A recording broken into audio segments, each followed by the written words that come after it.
Herkese selamlar. YouTube kanalımın ilk videosuna hoş gelmişsiniz. Ben Aysun. Bugün YouTube kanalımın ilk videosunu çəkirəm. İnşallah çəkib qutara bilərəm. Uzun zamandır ki bunun xəyalını qururdum ki, yəni mən imtahanlarım bitsin və mən YouTube kanalımı açım. Həqiqətən belə işləri mən çox sevirəm. Məni yaxından tanıyanlar da bunu çox yaxşı bilir. Bugün sizlərlə istədiyim bir imtahan təəssüratlarım haqqında bir video çəkeyim. Yəni imtahanım necə keçdi, nələr oldu, nələr məsləhət görürəm. Ondan sonra irəliləyən videolarımızda da böyük ehtimalla son zəng vlog olacaq, večer vlog olacaq. İnşallah daha da maraqlı vloglar bizi gözləyəcək. İnşallah işimdə də uğurlu olaram. Deməli bugün sizlərlə istəyirəm ki, bir 11-ci sinif haqqında danışaq. Həqiqətən 11-ci sinif haqqında danışaq. Amma başdan bir 10-cu sinifdən danışmaq istəyirəm. Sonra 11-ci sinifə keçərik. 10-cu sinifə nə məsləhət görürəm? Əgər siz qarşınızda hədəf olan bir şagirdsinizsə, yəni sizin bir məqsədiniz varsa, bir bal kateqoriyanız varsa, mən sizə məsləhət görərdim ki, 10-cu sinifinizi çox yaxşı dəyərləndirin. 10-cu sinifdə sizin bir məsuliyyətiniz olmur. Yəni sizin oxuyub oxumayacağınız öz əlinizdə olur da, yəni heç kimdən asılı olmuşdu, amma 11-ci sinifdə məcbursunuz oxumağa. Həm də ki 11-ci sinif daha belə stresli bir sinifdir. Rəqs hazırlıqları olsun, večer hazırlığı olsun, son zəng olsun və s. Yəni başınız çox qarışacaq. Mən şəxsən 10-cu sinifimi necə elədim? Bu arada mən 3-cü qrupam, demək yaddan çıxdı. Dil tarix üzrə hazırlaşırdım. 3-cü qrupumda mən 10-cu sinifdə həqiqətən tarix olsun, ədəbiyyat olsun, deyərdim ki, Azərbaycan dili, ingilis dili olsun. Bunların hamısını mən çox yaxşılaşdırdım. Yəni lazıma qədər yaxşılaşdırdım və 11-ci sinifdə də artıq deyərdim ki, onları belə üstdən təkrar kimi keçdim və sizə məsləhət görərdim ki, 10-cu sinifinizi çalışın, çox yaxşı dəyərləndirin və onun sentyabrından mayına kimi çox yaxşı bir şəkildə oxuyun. Amma yayı heç nə oxumayın. Həqiqətən 10-cu sinifin yayı olur, 11 olacağımız yayda. Onu çox adam elə bilir ki, dərs oxuyaraq keçirməlidir. Mən amma şəxsən məsləhət gördüm ki, yəni oxumağa heç ehtiyac yoxdur o sinifdə. Şəxsən mən özüm çox oxumamışdım yayı. Yəni maks 2 həftə ədəbiyyat oxumuşdum. O da ki, yəni oxuyub, yəni həvəs yox idi oxumağa, başa düşdü. Çünki bilirsən ki, sən zaten ilin axırında bir imtahan verəsən. Səni zaten böyük bir məsuliyyət gözləyir. Niyə görə yayda da özümü stresə salım? Hazır yayda gəzim, tozum, əylənim, biraz yəni enerji yığım. Mən sonra artıq 11-ci sinifə hazırlıqlı bir şəkildə gedim. Mən şəxsən bunun tərəfindeyim və sizə də məsləhət görərdim ki, indiki onlar, yəni avqustda başlayacaq onsuz da hazırlıqlarınız. Yəni heç nə oxumağınıza ehtiyac yoxdur. Ona görə deyirəm ki, 10-cu sinifinizi çox yaxşı dəyərləndirin. 11-in yayında oxumaq məsuliyyətiniz olmasın. Amma hə, təbii ki də avqustun artıq ciddi bir şəkildə oxumağa başlayın, ona sözüm yoxdur. Amma onun yayından, yəni maydan sonra artıq mən deyərdim ki, o hazırlıqları dayandım, qəşəng bir şəkildə beyninizi detoks elətdirin. Tamamilə belə rahatlaşın, gəzin, tozun, əylənin, stres atın deyərdim mən sizə. Mən özüm şəxsən elə eləmişəm. 10-cu sinifimi çox yaxşı dəyərləndirmişəm. Yəni heç nəyi üstdən keçməmişdim. Bəlkə də buradan izləyən müəllimlərim olacaq. Yayında sadəcə full detoks elətdim beynimi. 2 həftə bir ədəbiyyat oxumağa çalışdım. Gördüm həqiqətən yersizdir. Yəni oxumağa heç ehtiyac yoxdur. Biraz oxudum, sonra dayandım zaten. Və amma 11-in avqustdan çox güclü bir şəkildə başladım oxumağa. Və qrup seçimində mütləq deyərdim ki 9-dan, amma gecikmişsinizsə eybi o. 10-cu sinifdən tam olaraq dəqiqləşdirin ki, siz neçənci qrup istəyirsiniz, nə istəyirsiniz. Yəni bu haqqda beyninizdə bir toplayın ki, ona siz nə istəyirsiniz. Nəysə, 10-cu sinifdən bu qədər. İndi başlayaq 11-ci sinifdən. Keçək artıq 11-ci sinifin avqustuna. 11-ci sinifin avqustunda mən həqiqətən nəyin necə başladığını heç bilmədim. Bir anlıq özümə atıldım, yəni sanki bir anlıq 11-ci sinifin içinə atıldım. İnana bilmirdim ki, yəni bu gəlib keçəcək, bu imtahanlar bitəcək. Yəni mən həmişə, yəni kiminsə imtahanı olurdu, ona deyirdi ki, yəni uğurlar sənə, amma heç vaxt öz imtahanım olduğuna inanmazdım ki, yəni 11-ci sinifdən imtahanım olacaq mənim də nə vaxtsa. Yəni bu mənə biraz nə yalan bir sürpriz kimi gəldi. Yəni mən hər axşam yatanda fikirləşirdim ki, ay Allah, universitetə girmişəm, o imtahan nəticəmi öyrənmişəm, o sevinç, o xəyallar, o YouTube videosunu çəkmişəm. Yəni həqiqətən onların xəyalına yatırdım hər axşam. İndi inşallah onları gerçəkləşdirərəm. İlk öncə buraxılış fənlərindən danışacağam. Deməli buraxılış fənlərindən mən axırda öz balalarımı da deyəcəm bu arada nə qədər yığmışam. Buraxılış fənlərindən uşaqlar mən Azərbaycan dili və ingilis dili üzrə hazırlaşırdım. Mən 3-cü qrup Konuş artıq. Mən 3-cü qrupam və 3-cü qrupunda yaralı yeri nədir? Riyaziyyat. İlk bir riyaziyyatdan danışaq, bunu aradan çıxardaq. Riyaziyyat, 3-cü qrup olaraq riyaziyyatım həqiqətən çox zəifdir. Mən şəxsən bunda özümü günahlandırmıram. Çünki Tamam. İnandım, tamam. mən əlimdən gələni elədim. Məni bəlkə də tanıyan, yəni getdiyim riyaziyyat müəllimlərin çoxusu da bəlkə bilir ki, mən yəni həqiqət əlimdən gələni elədim. Bütün düsturları öyrənirdim, danışırdım, testləri eləyirdim, eləyə bildiyimi. Yəni bu yoxdur. Bu beyin riyaziyyata işləmir. Bu beyin mən onu götürə bilmirəm. Mən riyaziyyatçı deyiləm. Mən riyaziyyatı sevmirəm. Həqiqətən bu arada riyaziyyat fənnində boynumda məcburiyyət olduğu üçün oxuyurdum. Yəni riyaziyyat fənnini heç sevmirdim mən. Və mən özümə deyirdim ki, o birislərdən yaxşı yazım. Buraxılışda da ki, riyaziyyatdan bir 30 plus olsun mənə bəsdir. Çünki mən ümumilikdə 200 plusu keçmək istəyirdim. Çox şükür hədəfimə də çatdım. Buna deyim ki, sizə riyaziyyatdan yəni çalışdığınız qaydaları falan öyrənsəz və mənim kimi də yəni testlərini falan biraz bacardığınızı eləsəz, inanın gedib bir 11 dənə, 12 dənə yazasınız. Narahat olmayın. Riyaziyyatdan mən sadəcə bunu deyə bilərəm sizə. İndi gələk ingilis dilinə. Mən həqiqətən ingilis dil fənnini çox sevirəm. 10-cu sinifdən daha çox sevməyə başladım. Writing olsun, listening olsun, grammar olsun, speaking olsun, yəni hamısını yaxşılaşdırmışdım. Və imtahanda da zaten ingilisdim 87.2 bal gəldi. Bura qoyaram. 2 idi ya da 7 idi bilmirəm. Böyük ihtimalle 2 idi. Nəysə, yəni ümumilikdə 3 səhv eləmişdim. Səhvimin biri listeningin açığındaydı. 2 dənəsi mətnində idi, amma mətnin qapalısındaydı. Amma o da həqiqətən diqqət səhvi olmuşdu da. Yəni çox pis diqqət səhvi olmuşdu. Və writingim falan hamısı yaxşı idi. Yəni bal vermişlər onlara da. Yəni bu şəkildə ingilis dilindən mən sizə məsləhət görərdim. İngilis dilindən sadəcə məsləhətim ola bilər ki, Nərgiz Nəcəf kitabları işləyirdim mən. Ondan sonra kitabların hamısını dağıtmışam, burada hamıya paylamışam kitablarımı. Nərgiz Nəcəf işləyirdim, müəllimin atdığı sınaqları işləyirdim, lüğətimi öyrənirdim. Və mən 11-ci sinifdə deyərdim ki, mənim lüğətim artıq çox yaxşılaşmışdı. Yəni hər şey demək olar ki, bilirdim. Bunu necə eləmişdim? Bunu dayanmadan 9, 10, 11-də söz öyrənməklə və listening readingi, yəni listening readingi həqiqətən həddindən artıq çox eləyirdim. 11-ci sinifdə mən nə qədər listening reading elədim xatırlamıram belə. Bir də bizim müəllimimizin belə bir yöntəmi var idi ki, dərsliklər olur, sinif dərslikləri, yəni məsələn 9-cu, 10-cu, 11-ci sinif kitabını onu bizə full elətdirirdi. Yəni məsələn 9-un sonlarına yaxın eləməyə başladıq. 10-cu sinifdə biz full elə getdik. O dedi ki, həqiqətən o müəllimin o sistemi çox yaxşı bir şeydir. Çünki bilirsiniz niyə? Məsəl üçün 10-cu sinifdə sizin bir məsuliyyətiniz yoxdur, yəni imtahan baxımından. Grammar falan da bitirəndən sonra bizim müəllim full 9-10-un sinif dərslərinin kitablarını işlətdi və mən düşünürəm ki, mənim ondan sonra söz ehtiyatım daha yaxşı artdı və ondan sonra listeningim, speakingim daha da yaxşılaşdı. Speaking deyirəm, mətn nə gedir? Tekstim daha da yaxşılaşdı. O sözlər, o qəliz sözlər İnsanın yavaş-yavaş beyninə daha rahat oturmağa başladı və 11-ci sinifdə mən artıq bunların hamısını bərkitdim və imtahana o şəkildə getdim. Nəsə bu şəkildə ingilis dili qısaca, yəni müəllim sistemindən getdim. Özümün bir sistemim olmadı. Yəni müəllimin dediyi testləri elədim, tapşırıqları elədim bu şəkildə və həddən artıq çox sayını itirdiyim dərəcədə listening və reading elədim. Məncə əl-elə əsas təməli budur. Çünki zaten ən çox balı bu verir. İndi gələn ilin, yəni üzümüzə gələn 2027-nin 11-lərinin sistemi dəyişəcək. Onu bilmirəm necə olacaq. Ümid edirəm sizə də uğurlar, yaxşı olar. Gələk artıq Azərbaycan dilinə. Azərbaycan dilindən mən qrammatikam zəif idi. Yəni qrammatikin harasa bir 4-5 səhvim çıxırdı nağda hər dəfəsində və mən 11-ci sinifdə bunu yaxşılaşdırdım. Mətnlər danışmıram çünki mətn zaten rahatdır. Mətnin o qədər necə yaxşı yazmalı olduğunuzu YouTube-da milyon dənə video var. Onları izləsəz, yəni bəsdir, siz artıq gedib %100 yığasınız. Şəxsən mənim mətnlərimdə səhv çıxmamışdı heç bir şəkildə. Yəni 0 verilən də olmamışdı, səhv yazdığım da olmamışdı. Mənim qrammatikamdan səhvim çıxmışdı. O da ki 3 dənə səhv çıxmışdı. Yəni ondan da 27 düz yazmışdım, amma yəni 3 səhvim çıxmışdı qrammatikadan və o 3 səhvdə inanın ki çox utandırıcı səhv idi. İzahlara baxanda düşünürəm, o sualları müəllimlər, budur, bu asan belə deyib keçirdilər. Həqiqətən asan da deyib yola vermişdim o sualları, amma yəni Azərbaycan dili yəni sadəcə blok üzrə, buraxılış üzrə getmişdim. Yəni mətnlər eləmişdim, qrammatikada yüngül şəkildə. 11-ci sinifində ta yanvarına qədər yenə eyni şəkildə gedirdim, amma mən yenə də bir şübhə edirdim ki, yəni mənim bir şey yaxşı deyil məndə Azərbaycanda mən bir şey tutmamışam, bir şey yaxşı deyil və mən günlərin bir günü 1 dekabr axşamı YouTube'da gəzəndə Rəşad müəllimin dərs sahlarına baxırdım mən o aralarda, canlı yayınlaşma. Orada Rəşad müəllimin buraxılış sürət qrupunun şeyini gördüm, reklamını. Düzdür, onun əvvəldən tanıyırdım müəllimi, amma əvvəldən o sürət qrupu yay sürət qrupunu bilirdim. Bir qızın YouTube kanalında görmüşdüm onu. Amma ondan sonra özümün də qabağıma çıxdı. Amma nə yaxşı, qoşulum mən bu. Çünki hər şey var idi. İstədiyim yəni hər şey var idi o sürət qrupunun içərisində. Yəni seçmə suallar olsun, sınaqlar olsun, dərs izahları olsun, hər şey var idi.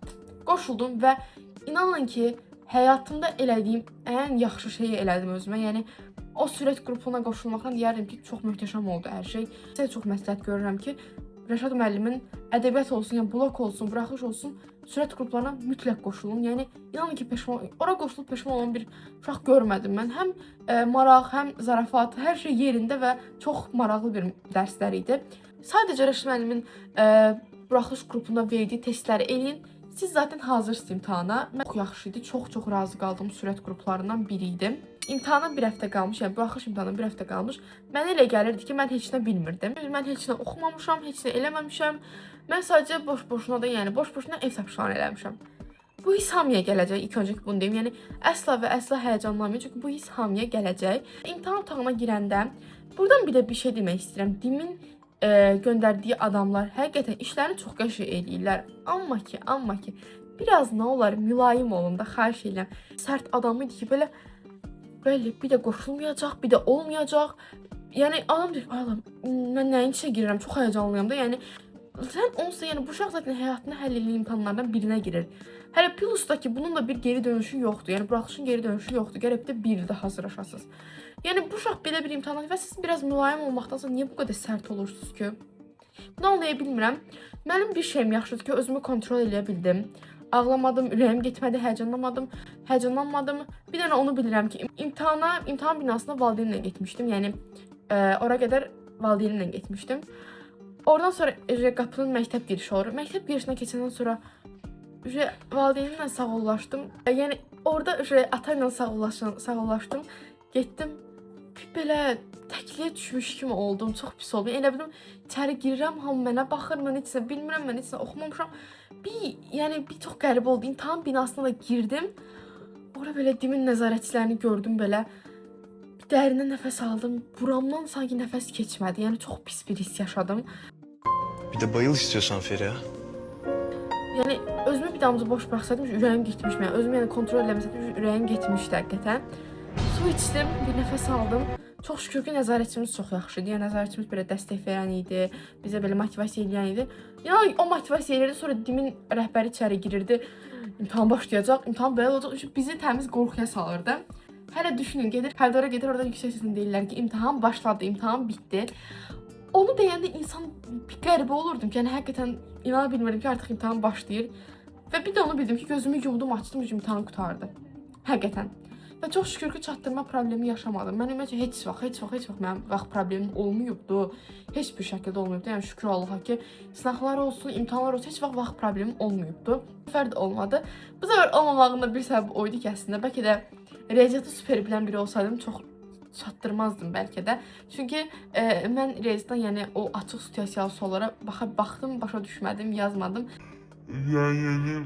Yəni 209 bal toplamışdım buraxılışdan 300-dən. Yaxşı idi, çünki mənim hədəflərimdən biri də oydu 200 plus yığım 300-dən. Çünki ümumilikdə 520 plus 530 plus bal istəyirdim. O hədəfimə də çatıram inşallah. Yəni bu şəkildə imtahandan çıxandan sonra evə gəldim, yoxladım. Yəni mən bir də bir şey anlamıram. Niyə hamı zəng edir? Yəni niyə zəng edirsiniz ki? Zaten axır əvvəl bunun nəticəsi bilinəcəkdə. Mən oturmuşam burada, yoxlayıram, əlim ayağım əsir. Telefonum da dağılır da hamı zəng edir. Ay bala, nə olub? Deyəcəm də sizə deyəcəm. Bu şeyi heç xoşlamıram mən. Bir gözləyim, bir vaxt qutar. Saat 2 olan kimi hamı zəng edir. Mən imtahandan gəlmişəm, stressliyəm. Yəni lazım olan məlumatları mən zaten sizə verəcəm.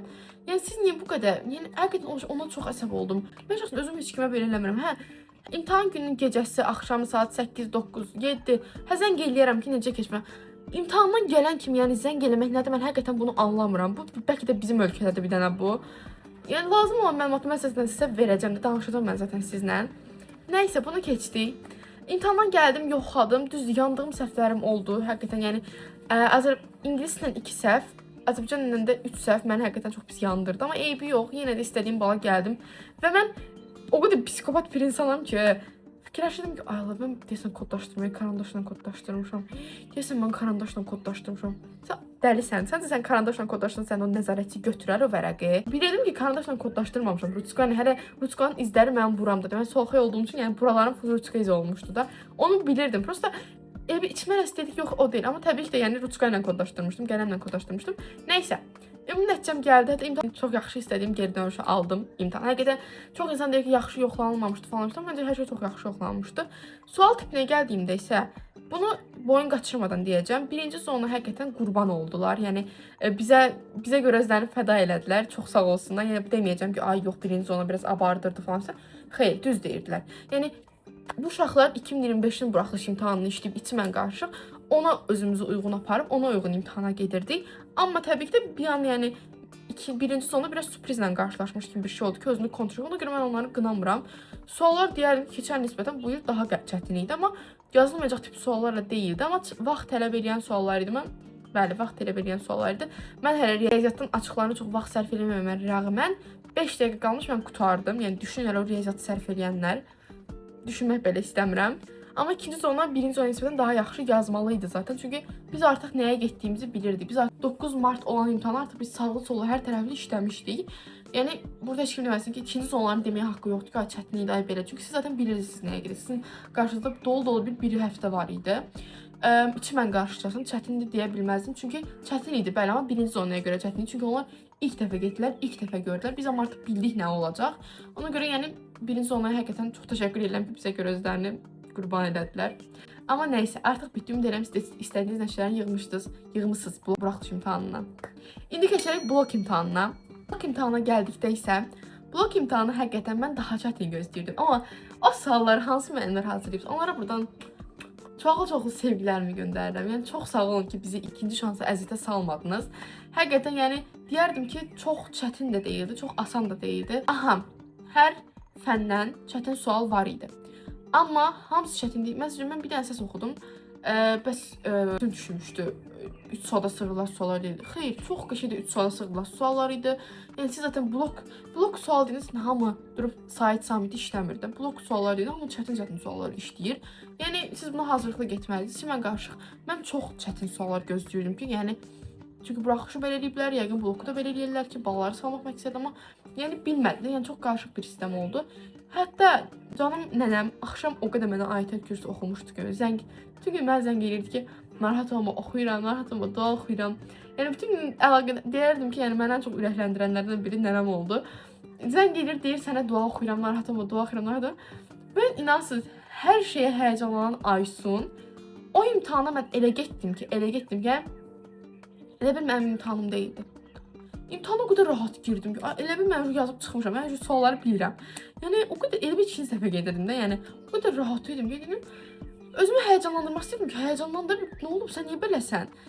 Yəni amma heç həyəcanlanmırdım. Deyir məqədə nənəmin duaları tutdu o cəhətdən. Heç həyəcanlanmırdım. Bizim otaqdan heç sənə qız ağladı, çıxdı. Mən amma onlara belə baxıram, özgə vaxtı olsun, onlara baxım, mən 2 qat daha həyəcanlanaram. Qram təsiri yox idi, yəni qram təsiri yox idi. Dedim, nəsə var, bu işdə nəsə var. Bəlkə də sualları rahat yaza bildim deyəmi falan. Yəni çox qəribə bir hiss idi. Heç cürə həyəcanlanmamışdım.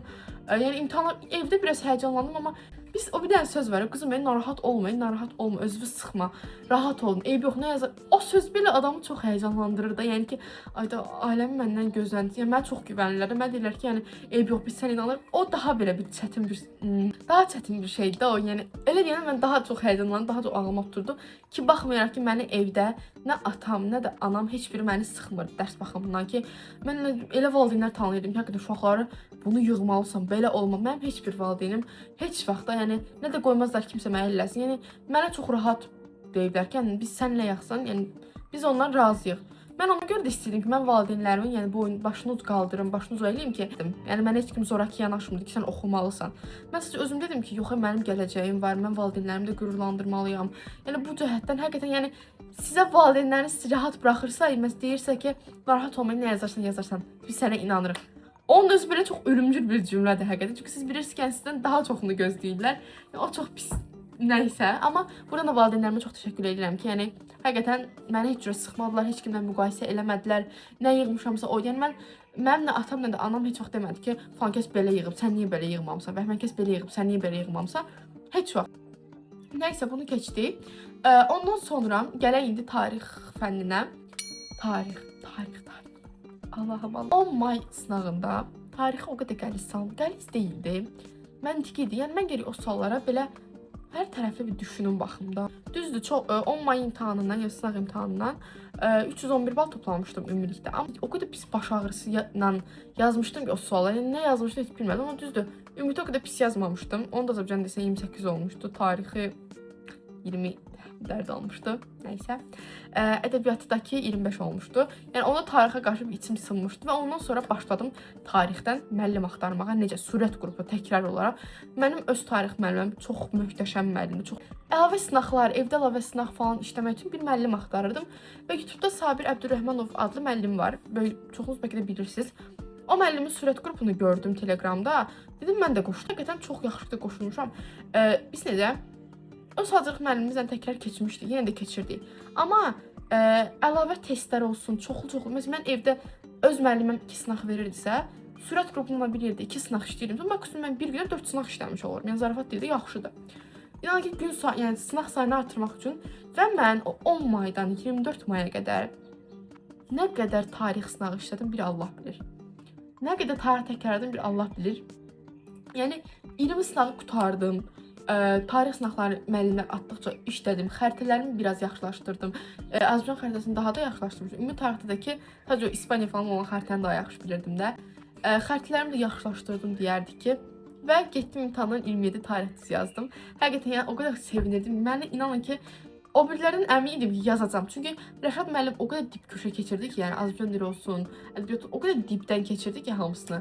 Ədəbiyyatın hər detalına kimi baxırdıq da. Dedim ki, okey, yazacağam da mən. Yəni maks nə qədər çətin düşə bilər ki. Amma tarixdən çox qorxurdum. Yəni tarixdən çünki sağ göstərib sol vura da bilərdi. Amma çox sağ olsunlar ki, tarixdən bu səfər deyərik maks çətin sual 1-2 dənə falan var idi. Fisyo. Qalan çətin sual yox idi. Və ümumiyyətlə mənim tarixdən 27 düzüm çıxmışdı. Situasiya məni şoka saldı. Dedim, ay Allah, dəqiqdir bu situasiya. Mən situasiyadan soyuq müharibə gözləyirdim. Nə bilim, 44 günün vətən müharibəsindən gözləyirdim. Çox çətin bir situasiya gözləyirdim. Çox asan salmışdılar. Şoka düşdüm həqiqətən orada. Nəysə, tarixdən də bir 27 düzümüzü yazdıq mı? Yazdıq. İndi gəlir ədəbiyyata. Ədəbiyyatın dediyim kimi Rəşad müəllimin blok sürət qrupuna qoşulmuşdum və onun ümumiyyətlə Rəşad müəllimin atdığı, dediyi hər şeyi eləyirdim. Sınaq qrupumuz var idi. O sınaqların hamısını işləyib bitirdim. İmtahana 2 gün qalmış. Mənim orada 2 dənə sınavım qalmışdı. Onu işləmək istəmədim. Çünki yorğunluq var deyə. Yəni ümumiyyətlə 38 dənə falan sınaq idi səhv eləmirəmsə. Mən onun maks 36-sını falan işləmişdim.